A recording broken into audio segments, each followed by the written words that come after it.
పండుగ చేయాలని చెప్పి మేము భావించినాం. కానీ 33 జిల్లాల్లో వర్షాల ప్రభావం వల్ల కొన్ని జిల్లాలు చేయలేదు. కొన్ని జిల్లాలు చేస్తున్నారు, నిర్మల్ జిల్లాలో చేస్తున్నారు, ఆదిలాబాద్లో చేస్తున్నారు, జగిత్యాలలో చేస్తున్నారు, మనకి నిజామాబాద్లో చేస్తున్నారు, వివిధ రకాలుగా కార్యక్రమాలు చేస్తున్నారు. కానీ ఇక్కడ ప్రధానంగా హైదరాబాద్ జిల్లా అధ్యక్షులు ఆకుల వెంకటరావు పటేల్, సెక్రటరీ యనమలరాజు పటేల్, రంగారెడ్డి జిల్లా అధ్యక్షులు ఇమ్మడి ప్రవీణ్ పటేల్, సెక్రటరీ మాణిక్యాల వెంకటేశ్వర పటేల్, అలాగే మేడ్చల్ జిల్లా అధ్యక్షులు మనకి నాయకులు శ్రీనివాస్ పటేల్, అలాగే సిహెచ్ రమేష్ పటేల్ ప్రధాన కార్యదర్శి, ఈ 6 కలిసి ఈ కార్యక్రమాన్ని రూపొందించి ఇంతమంది కలవడానికి కార్యక్రమాలు. ఇదంతా కూడా జిహెచ్ఎంసీ పరిధి, ఇదంతా కూడా ఈ జిహెచ్ఎంసీ పరిధిలో ఉన్న కార్యక్రమం కాబట్టి ఇది జరిగినది. ఈ కార్యక్రమం ఇంత గొప్పగా జరగడానికి కార్యక్రమాన్ని అందరికీ కూడా ఉమ్మడి రంగారెడ్డి, హైదరాబాద్ కాబట్టి ఈ అందరికీ హృదయపూర్వక ధన్యవాదాలు.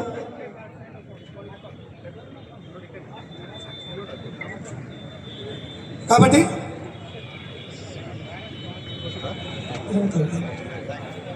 దయచేసి ఇలాంటి గొప్ప పండగ జరుపుకునే అవకాశం, ఇలాంటి మహోన్నతమైన పండగ చేసుకునే గొప్ప అదృష్టాన్ని కల్పించిన మున్నూరు కాపు బిడ్డలకు, మున్నూరు కాపు యువకులకు, మున్నూరు కాపు కుల పెద్దలకు నమస్కారం తెలుసుకుంటున్నాను. అలాగే ఈ కార్యక్రమము ఈ విధంగా జరగడానికి ప్రధాన కారకులు కూడా మరొకరు ఆది శ్రీనివాస్ గారు, ప్రభుత్వ విప్పు, తెలంగాణ ప్రభుత్వం విప్పు, అలాగే వేములవాడ శాసనసభ్యులు. వాళ్ళు రవీంద్ర భారతిలో ఈ అవకాశం కల్పించి స్టేజ్ నిర్మాణం మాట్లాడి మామిడి హరికృష్ణ గారితో ఈ యొక్క తెలంగాణ సాంస్కృతిక లాంగ్వేజ్ భాష డైరెక్టర్ గారు మామిడి హరికృష్ణ గారి సహకారంతో కళాకారులను ఏర్పడడం జరిగింది. డప్పులు, గుసాడియా, డోలకులు మరియు కోలాటాలు, ఆర్కెస్ట్రా ఇవన్నీ కూడా మనకి ఆది శ్రీనివాస్ గారు ఏర్పాటు చేసి మనకు ముందుకు రావడం జరిగింది. ఈ కార్యక్రమం ఇంత గొప్పగా జరిగినది. ఈ కార్యక్రమాన్ని దయచేసి నేను ఏం చెప్తున్నా అంటే, ఒక ఉద్యోగ సంఘమో, ఒక మహిళలో, ఒక యువకులు కాదు, తెలంగాణ రాష్ట్రంలో మున్నూరు కాపు కులంలో పుట్టిన ప్రతి ఒక్కరూ జరుపుకోవాల్సిన అవసరం ఉంది. మున్నూరు కాపు కులంలో పుట్టిన ప్రతి ఒక్కరు సంఘాలకు అతీతంగా, పార్టీలకు అతీతంగా, అలాగే పదవులకు అతీతంగా, హోదాలకు అతీతంగా, వయసులకు అతీతంగా ప్రతి ఒక్కరూ సమిష్టిగా, సంఘటితంగా, ఐక్యతగా జరుపుకోవాల్సిన అవకాశం ప్రతి ఒక్కరికి ఉందని చెప్పేసి వేదిక నుంచి కోరుకుంటూ, ఈ కార్యక్రమంలో ఇక్కడ మన కోసం వచ్చారు కాబట్టి చాలా క్లుప్తంగా పెద్దల వరకు మాత్రమే అందరికీ ఇవ్వడం కుదరదు. మనకి వాళ్ళ యొక్క 2 నిమిషాలు సందేశం మనం వినాలి, వాళ్ళు కూడా మనం జరగాలి చేయాలి. అలాగే రంగారెడ్డి జిల్లా డిసిసి చైర్మన్ గారు మన కోసం వచ్చారు, వారికి శాలవతో సన్మానించాల్సిగా కూర్చున్నాము. అలాగే కొబ్బరిగా కొట్టాల్సి కూర్చున్నాము. రైతుల చిహ్నం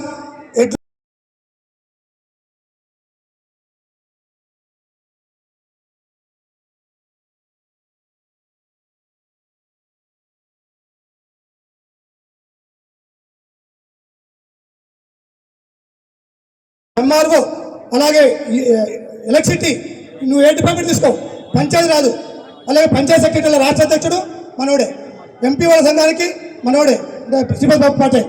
అంటే మీ ఏ సంఘం తీసుకున్నా ప్రతి సంఘంలో రాష్ట్ర స్థాయిలో పనిచేస్తున్న వ్యక్తులు మున్నూరు కాపు బిడ్డలు ఉన్నారు. ఎందుకున్నారంటే సంఖ్య ఉంది, సంఖ్య లేకపోతే ఎవరు తీసుకుంటారు. ఈ తెలంగాణ రాష్ట్రంలో అతిపెద్ద కులం మున్నూరు కాపు కులం, అతిపెద్ద కులం. మీరు లెక్కేసుకోండి. ఈ తెలంగాణ రాష్ట్రంలో జనాభా సంఖ్యలో ఉన్నది ముస్లింలు 16%, ఆ తర్వాత ఎస్సీలు 14%, ముస్లింలలో 52 శాఖలు ఉన్నాయి, ఎస్సీలలో దాదాపు 42 ఉపకులాలు ఉన్నాయి. 3వ ప్లేసు మున్నూరు కాపులే 12%. ఆ తర్వాత నెక్స్ట్ ముద్రాజు, ఆ తర్వాత యాదవ్, గౌడు. కానీ కొన్ని కుట్రలతోటి, కొన్ని అబద్ధాలతోటి వక్రీకరించి, చిత్రీకరించి మున్నూరు కాపు కులాన్ని తక్కువ చేసే ప్రయత్నం జరిగింది. నేను చెప్తున్నాను, మళ్ళా కులగణన చేయండి. మున్నూరు కాపులు 13% తోటి 60 లక్షలతోటి సింగిల్ డిజిట్ తెలంగాణ రాష్ట్రంలో అతిపెద్ద కులంగా ఉండబోతుంది. రాబోతుందని గురించి గుర్తుంచుకోండి. అతిపెద్ద కులం ఉంది కాబట్టే తెలంగాణ రాష్ట్రంలో అతిపెద్ద ఉద్యోగులు ఇక్కడ ఉన్నారు. గమనించండి. కులమే లేకపోతే ఉద్యోగులు ఏం చేస్తారు? కులమే లేకపోతే ఎంతమంది ఉద్యోగులు ఏం చేస్తారు? మిగతా కులాల్లోని ఉద్యోగులు కేవలం మున్నూరు కాపులు ఎలా ఉన్నారు? అటెండర్ నుంచి ఐఏఎస్ వరకు, మన క్లర్క్ నుంచి ప్రిన్సిపల్ సెక్రటరీ వరకు ఇంతమంది ఉన్నాం కాబట్టే మన బలగా ఉంది. ఏ కులానికి, ఏ వ్యవస్థకు లేని విధంగా 33 జిల్లాల్లో పటిష్టమైన కమిటీలు ఉన్న ఏకైక కులం మున్నూరు కాపు ప్రభుత్వ ఉద్యోగుల కులం. చూడండి, మీరు ఏ జిల్లా ఇవ్వండి అంటే ఏ మూల తెలియజేస్తూ, బహుశా అమావాస్య రోజు పండుగ చేసుకునేది మన ఒక్కలమేమో. ఎందుకంటే ఈరోజు ప్రారంభమయ్యేటువంటి ప్రక్రియ వ్యవసాయం పనులు ఏవైతే ఉన్నాయో ఇది చాలా పురాతన కాలంలో జరిగినటువంటి పండుగ. ఓ తరం అయితే దాదాపుగా మర్చిపోయినటువంటి పండుగ.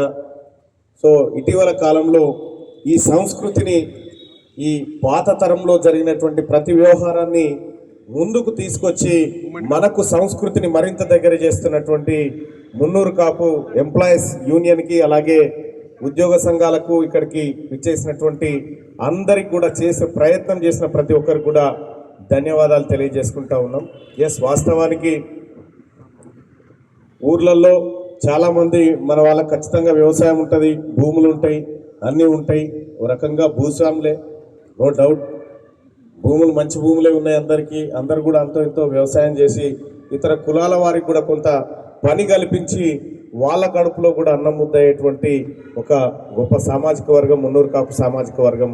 సో అలా పుట్టినటువంటి ఈ మున్నూరు కాపు సామాజిక వర్గంలో ఈ సాంప్రదాయం ఏదైతే ఉందో ఇది బహుశా ఇంకా ఎవరు చేసుకోరేమో, ఇది ఒక మున్నూరు కాపు బిడ్డలే చేసుకుంటారని నాకు అనిపించింది. సో కాబట్టి ఈ పండుగ రాష్ట్ర వ్యాప్తంగా, ఎందుకంటే ఆ తరం మర్చిపోయి చాలా రోజులు అయిపోయింది, రాష్ట్ర వ్యాప్తంగా విస్తరించాల్సినటువంటి అవసరం ఉంది. వచ్చేసారి కూడా మేము కూడా ఈ పండుగ చేసుకుంటాం ఖచ్చితంగా, ఎందుకంటే ఈసారి అవకాశం లేదు. కాబట్టి ప్రతి సంస్కృతి మనిషికి కనెక్ట్ అయిన తర్వాత ఆటోమేటిక్గా సమూహం కనెక్ట్ అవుతుంది. తద్వారా మనం అనుకునే, ఇప్పుడు పెద్ద లక్ష్మణ్ గారు చెప్పినట్టుగా మనం గతంలో ఎట్లుండే, పాలిటిక్స్లో ఎట్లా ఉండే, ఇట్లా ఉండే. 1940 ఇప్పుడు నాకు కరపత్రం ఇచ్చారు. 1948 నుంచి మొన్నటి దాకా మున్నూరు కాపు లేని మంత్రివర్గం లేకుండే. మొట్టమొదటిసారిగా మున్నూరు కాపు మంత్రి లేకుండా తెలంగాణ రాష్ట్రంలో మంత్రివర్గం ఫామ్ అయింది. అది రేవంత్ రెడ్డి గారి నాయకత్వంలో ఫామ్ అయింది. అది అందులో రాసి ఉంది, నేను చూసిన. అయితే కొన్ని మంచి కోసమే జరుగుతూ ఉంటాయి, ఆ మంచి రేపు పొద్దుగాల మన స్థాయిని కూడా ఇంకా మీదికి తీసుకుపోయేటువంటి అవకాశం ఉంటుంది ఖచ్చితంగా. మున్నూరు కాపు బిడ్డలు ఎవరు కూడా రాష్ట్ర మంత్రివర్గంలో మనకు చోటు లేదని బాధపడి, ఇబ్బంది పడి, దుఃఖానికి గురయ్యే పరిస్థితి ఏం అవసరం లేదు. ఎందుకంటే మున్నూరు కాపుల దమ్మేందో, మున్నూరు కాపుల శక్తి ఏందో నా పట్టభద్రుల ఎమ్మెల్సీ ఎన్నికల్లో తేలలేదా? కాబట్టి ఎవరు కూడా అధైర్యపడాల్సినటువంటి అవసరం లేదు. మేమైతే అడుక్కోం, వీలైతే లాక్కుంటాం. కాబట్టి ఇవాళ నా జాతిలో, నా కులంలో ఇంత గొప్ప సాంప్రదాయం ఒక భూతల్లికే కాదు, ఈ భూమిపైన పంట పండించేటువంటి ఆ ఎడ్లను కూడా పూజించుకొని వాటికి ఈ పరంపరను కొనసాగిస్తూ ఇవాళ ఈ కార్యక్రమాన్ని నిర్వహించినటువంటి Telangana Munnuru Kapu employees welfare association సోదరులకు, వారికి మార్గదర్శకంగా ఉన్నటువంటి సోదరులకు, ఈ కార్యక్రమంలో హాజరైనటువంటి పెద్దలకు, నా రైతన్న వృత్తి కఠినంగా ఉంటుంది, మనసు వెన్నలాగా ఉంటుంది. నేను చిన్న ఉన్నప్పుడు చుట్టాలు పక్కూరుకు పోయింది. వాళ్ళు ఎందుకు పోయిందంటే ఆ ఊరి రైతు ఎద్దు, బలమైన ఎద్దు, గాలి వేసి ఇదైంది, మాట్లాడేదందుకు పోయింది.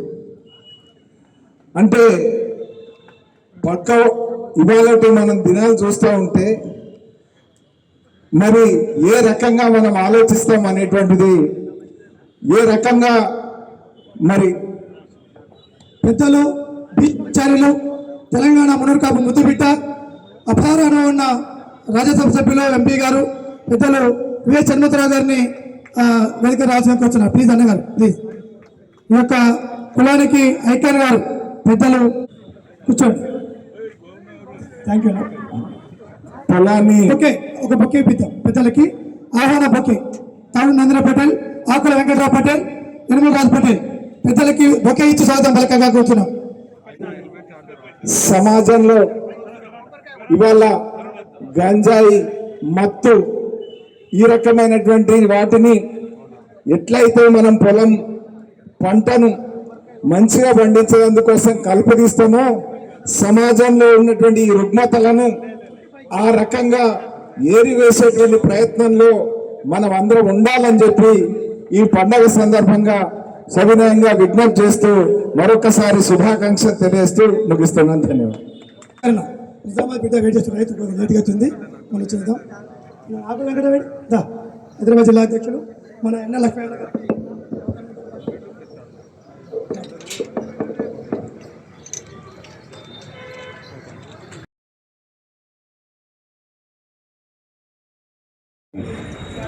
నిర్వాహకులు మరి Telangana Munnuru Kapu employees and retired employees association తరఫున బాల్ శ్రీనివాస్ నాయకత్వంలో ఇంతమందిని పార్టీలకు అతీతంగా అందరినీ ఇక్కడ పిలిచి వాళ్ళతో ఇందులో ఈ కార్యక్రమంలో ఇన్వాల్వ్ చేసినందుకు నిజంగా అభినందనలు. మనం చాలా సందర్భాల్లో చెప్పుకుంటాం, ఎద్దు ఏడిస్తే వ్యవసాయం ఏడుస్తుందని, రైతు ఏడిస్తే రాజ్యం ఏడుస్తుందని. ఇవల్ల సరిగ్గా అదే జరుగుతూ ఉంది. పశు సంపద లేదు గ్రామాలల్లో. ఒకప్పుడు పశు సంపదని కాపాడినటువంటి కాపులు మున్నూరు కాపులు.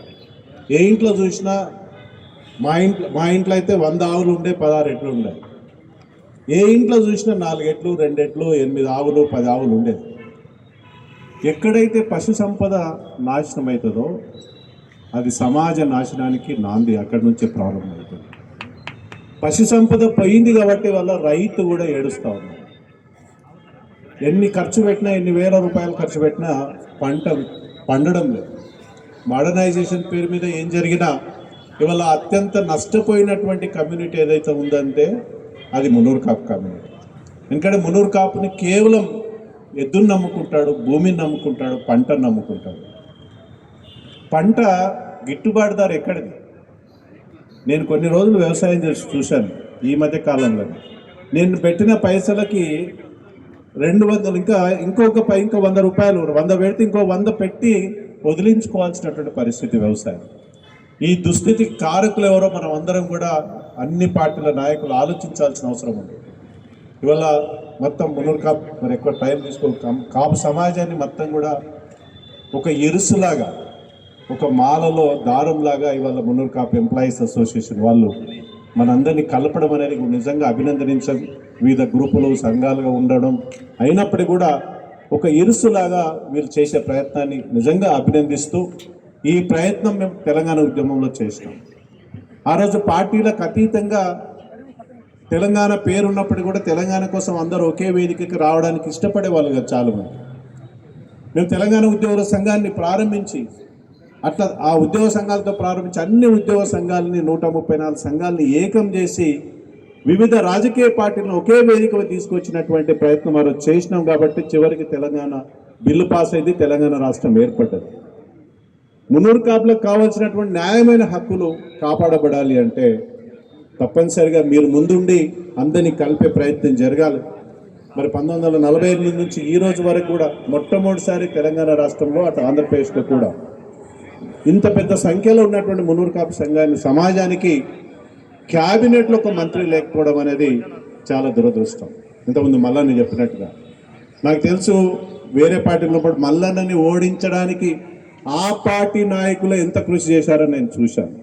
కానీ వాళ్ళని మల్లన్నని గెలిపించినటువంటి ఘనత మున్నూరు కాపు ఎంప్లాయీస్ వాళ్ళకు వెన్నుదన్నుగా ఉండి మల్లన్నని గెలిపించి ఒక వాయిస్ ఇవాళ కౌన్సిల్ ఒక వాయిస్ వినిపించడానికి ఆ ప్రయత్నం జరిగింది. మరి మొన్నటి వెనక దురదృష్టం ఏంటంటే గత అసెంబ్లీలో 11 మంది ఉన్నారు ఎమ్మెల్యేలు, ఇవాళ 3కి పడిపోయింది. ఎందుకు సంఖ్య తగ్గింది అనేది ఒకసారి ఆలోచించదలుచుకొని పార్టీలకు అతీతంగా ఆలోచించుకోవాల్సిన అవసరం ఉంది. మరి ఒక కాంగ్రెస్ పార్టీ, ఒక జాతీయ పార్టీ, ఒకప్పుడు పిసిసి అధ్యక్షులు చేసిన పార్టీ ఇవాళ ఎందుకు కాపులను విస్మరిస్తుందో మనం హనుమంతాన్ని ఉన్నాడు చెప్పాలా. కాపులను ఎందుకు పక్కకు పెడుతుందో కాంగ్రెస్ పార్టీ ఆలోచించుకోవాల్సిన అవసరం ఉంది. క్యాబినెట్లో ఒక మంత్రి లేకపోవడం అనేది దురదృష్టం. మేము అంతర్గతంగా మా పార్టీలో మేము మాట్లాడుకుంటాం. మరి ఇప్పుడు ఒక బీజేపీ పార్టీ నుంచి 3 ఎంపీలు ఉన్నారు, ఒక కేంద్ర మంత్రి ఉన్నారు. అందులో అవకాశాలు వస్తే రేపు బీజేపీ బీసీ ముఖ్యమంత్రి అనుకుంటే అవకాశం బీసీలలో మున్నూరు కాపుకే రావచ్చు. మరి ఒకవైపు జాతీయ పార్టీ ఒక కమ్యూనిటీకి అంత ప్రాధాన్యత ఇస్తూ ఉంటే ఇంకొక జాతీయ పార్టీ ఇంత బలంగా సంఖ్యగా ఉన్నటువంటి మున్నూరు కాపులని కాంగ్రెస్ పార్టీకి ఎందుకు విస్మరిస్తుందో మరి ఈ ప్రభుత్వం చెప్పాల్సిన అవసరం ఉంది. మరి సమీప భవిష్యత్తులో తప్పకుండా క్యాబినెట్లో ఒక మంత్రి అవకాశం ఇవ్వాల్సిందిగా ఈ వేదిక ద్వారాగా ఈ ప్రభుత్వానికి విజ్ఞప్తి చేస్తూ నాకు ఇచ్చిన అవకాశానికి ధన్యవాదాలు. సెలవు. జై మున్నూరు. థ్యాంక్ యూ అన్న గారు. బొల్లేది అరుణ్ కుమార్ మన తాడు నరేందర్ గారు అన్నకి గిఫ్ట్ చేసి వచ్చిన బొల్లేది అరుణ్ కుమార్ తాడు నరేందర్ ప్లీజ్. జగిత్యాల జిల్లా సెక్రటరీ రాష్ట్ర ఉపాధ్యక్షుడు. థ్యాంక్ యూ అన్న గారు. ఇప్పుడు నేను మాట్లాడతాను సరే పంపి ఒకసారి ప్లీజ్ పైకి రావద్దు ప్లీజ్ ప్లీజ్ ప్లీజ్ ప్లీజ్. నేను రేపు ఒకసారి ఫాలో చేస్తాను. నాకు పొద్దున్నే గుర్తే నేను మార్నింగ్ గుర్తే మన ఇంకా ప్రాసెస్ పెద్దలు ఐపీఎస్ ఆవుల వెంకట రంగనాథ్ గారికి మన ఎడ్ల పొలాల అమావాస్య బొడ్డెమ్మ పండుగ చల్ల దాంతో సన్మానం చేస్తున్నాము. సార్ వస్తుంటేనే వైబ్రేషన్ ఒక అలలు, ఒక సంఘటితమై ఒక దమ్ము, ఒక ధైర్యం ఉన్న నాయకుడు, ఒక మన నాయకుడు, మన మున్నూరు కాపు ముద్దు బిడ్డ వస్తున్నాడు అనగానే మా అందరికి హైడ్రా సంతోషాలు వస్తున్నాయి. సార్ మిమ్మల్ని హైడ్రా వైబ్రేషన్స్తో కూడిన ప్రసంగాన్ని కోరుతున్నాం. పండుగ గురించి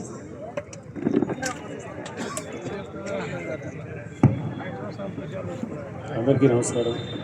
చాలా సంతోషం ఈరోజు ఇక్కడ మీ అందరి ముందు మిమ్మల్ని అందరినీ ఈ విధంగా కలుసుకోవటం అనేది.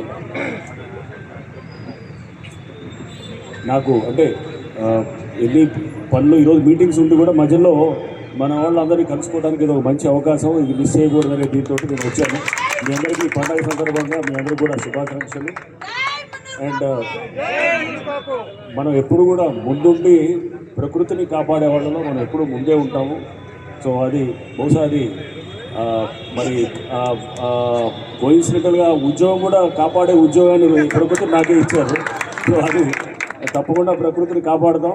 ముందుండి మన సమాజానికి మంచి చేయడానికి మీ అందరూ కూడా నాతోటి ఉంటారని చెప్పేసి ఈ కుల బంధువులందరూ కూడా నాతో మీ అందరి సహకారం అందిస్తారని చెప్పి కూడా నేను ప్రగాఢంగా నమ్ముతున్నాను. సో మనం ఒక మంచి సమాజాన్ని నిర్మించడానికి మన అందరం కూడా కంకణబద్ధులై ఉంటాం.